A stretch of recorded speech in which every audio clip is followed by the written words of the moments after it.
Hey everybody, it's another fun edition of Dan's Models. This is John. I'm sitting here with Dan, and what is this, Dan? The Mt-4 show? Pretty much. What's going on here? Yeah. Well, we recently reviewed this one here, the 4352. Yeah, I remember that. Yeah. And then I think last year we reviewed this one, which is 4349. These are both Athearn Genesis models. Yep, I remember that too.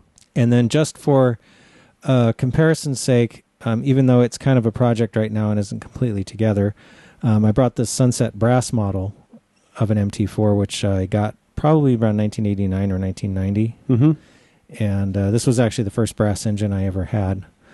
Wow. So I realize it looks kind of like a mess right now, but I brought it anyway just to kind of compare it. Yeah, I remember thinking when we reviewed the 4352, thinking that, now I don't know if you said this because I don't remember, but I remember thinking that the detail on it was fine enough and nice enough that it looked like a brass model.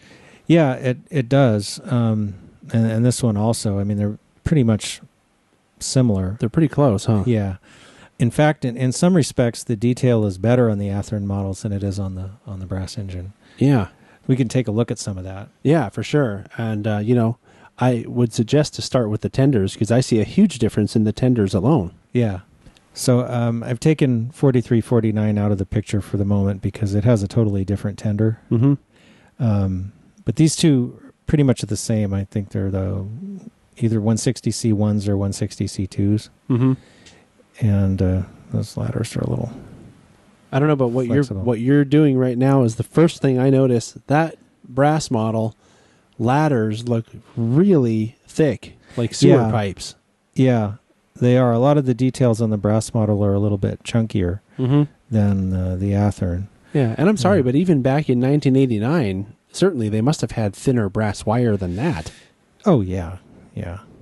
So, and I mean, a lot of the detail, like if you look at the hatches, the hatches on the Athearn model are much more detailed. They've got plate, like diamond plate tread on them. Yeah, they're more distinct looking. Like they pop without even being weathered or anything. Yeah, and this has these little toolboxes and things. There's none of that on this. Yeah. And the hatch has detail and a hinge, and this is just a disc.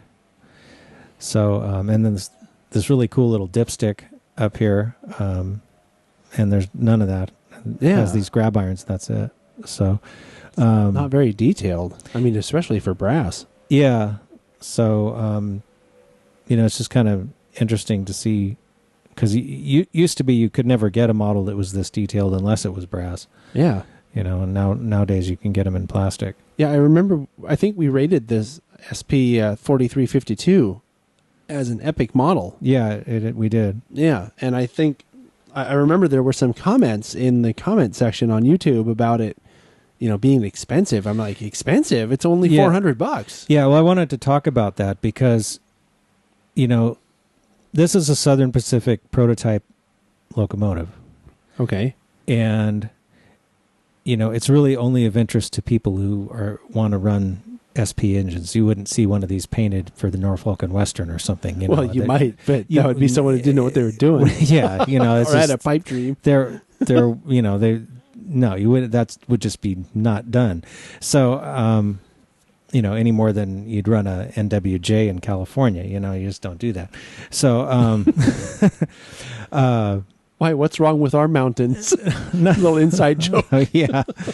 Yeah. Anyway, what I was going to say is, yes, you're going to pay, a few $100s for the Athearn model, but you're going to pay a few $100s for a brass model, even on the used market. You probably could expect, I think I paid like $200 when I bought this, but probably on the used market nowadays, if you saw one on eBay, you'd figure spending somewhere between $300 and $500. Which is about what the Genesis costs anyway. Right.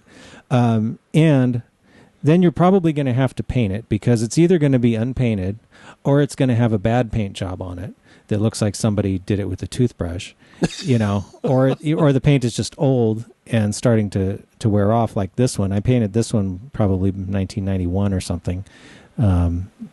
And it obviously, of course, then I've been working on it, so it obviously needs another redo in the paint shop.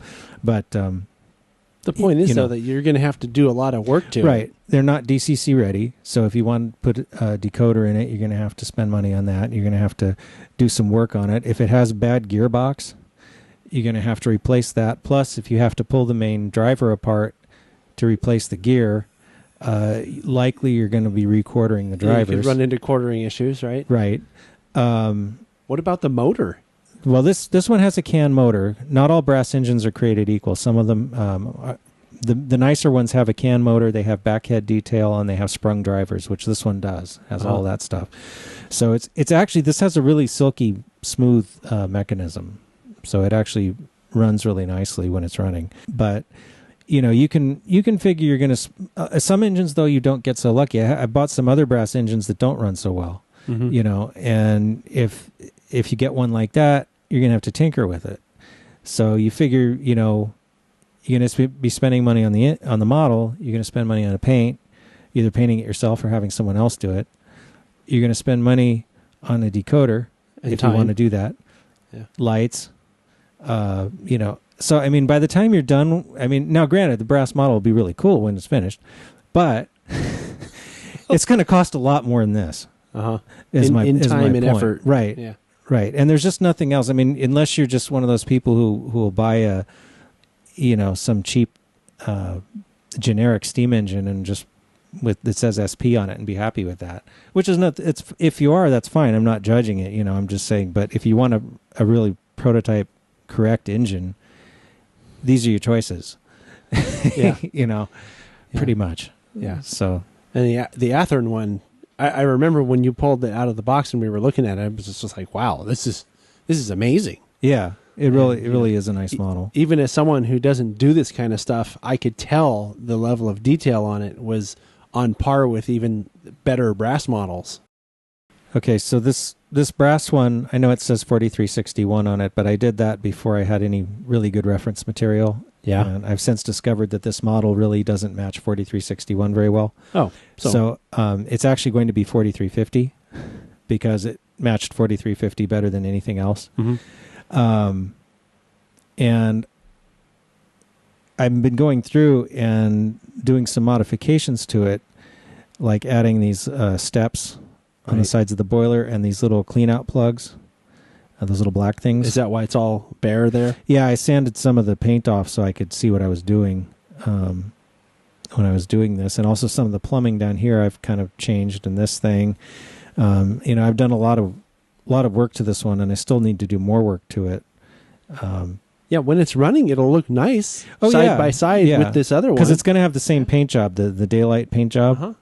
In fact, a lot of times they ran a double header, so that could actually work. Yeah. But, the Athearn model already has a lot of stuff done for you. Mm-hmm. So, it really does compare well to the brass. Yeah, I wondered if you had put them side by side once this other one is done, the brass one. Right. How many people would think the Athearn one was the brass one? If you said one of these is brass, guess which one it is? Yeah, it wouldn't surprise me because this one actually does have a little bit more detail on it. Finer detail. Detail, yeah. Anyway, that's about all I really want to say. I haven't really done anything with either of these Athearn models. They're still pretty much as they came out of the box. I mean, what would you do? Just add a decoder maybe? A decoder, and I want to change the couplers. I like... they have McHenrys on them. I prefer Katie's. Yeah. I think if I remember right, you have to add the lights to the number boards or the numbers to the number boards on the 4352, right? Yeah. Aren't they blank? They come blank? They're blank, yeah. That's because you can either put a train number in there or the, X4352, which would have been what it would have had if it was running as an extra. Right. Which is probably what I'll do with this one. But just thought it would be interesting to compare them to the brass and to kind of show, just because we've had some comments on price and things like that. Yeah. I thought it would be kind of interesting because, brass models are cool, but, they are potentially a lot of time and money to get them into some kind of shape. Yep. Where they look good and run well. Yep. And, if you're not of the sort of level of expertise that it would take to fine tune a brass engine like that. I mean, that looks to me like a lot of work.